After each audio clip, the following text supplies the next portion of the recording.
Why was Niccolò Paganini called the devil's violinist? A skeletal, deathly pale figure walks out under the stage lights, hollow cheeks, burning eyes, and long, gnarled fingers that look more like spider legs than anything human. He lifts the violin. The concert hall goes dead silent.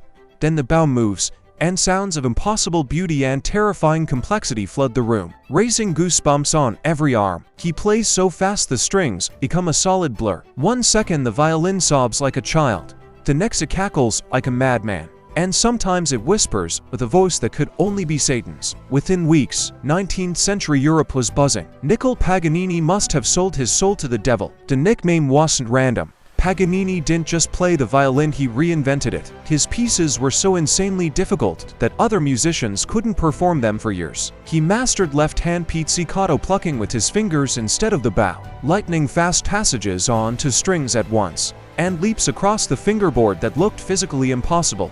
Wild rumors claimed his strings were made from the dried intestines of murdered lovers or enemies. In reality, he just used thinner strings than anyone else and tuned a quarter tone higher for extra bite and brilliance. His appearance sealed the deal. Skin and bones body, long black hair, razor-sharp features, and a dark, almost demonic stare. He looked exactly like what a 19th century audience pictured when they thought messenger from hell. And instead of shutting the rumors down, he played them up, building the mysterious, sinister rock star persona. Early 1800s Europe was the perfect storm for this legend. It was peak Romantic era. People were obsessed with extreme emotion, the supernatural, and the tortured genius who lived above society's rules. Paganini became the living poster boy for all of it. To a deeply religious public, "Has just really talented" was a lame explanation. A pact with the devil made way more sense and sounded a lot cooler. Some swore they saw Lucifer himself in the shadows of the concert hall, conducting with a flick of his tail. Less gifted violinists,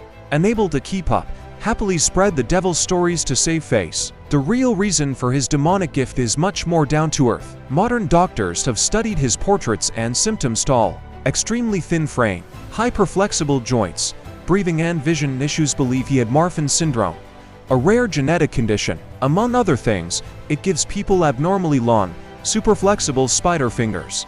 For a violinist, that wasn't a curse, it was the ultimate cheat code. The myth of Paganini as the devil's violinist is now baked into world culture. Niccolò Paganini never sold his soul to the devil, he sold it to music. Nature handed him an extraordinary body, his genius, insane work ethic, up to 12 hours of practice a day as a young man, and fearless artistry did the rest. 200 years later, his name is still the gold standard for virtuosity, and that deal really did last forever.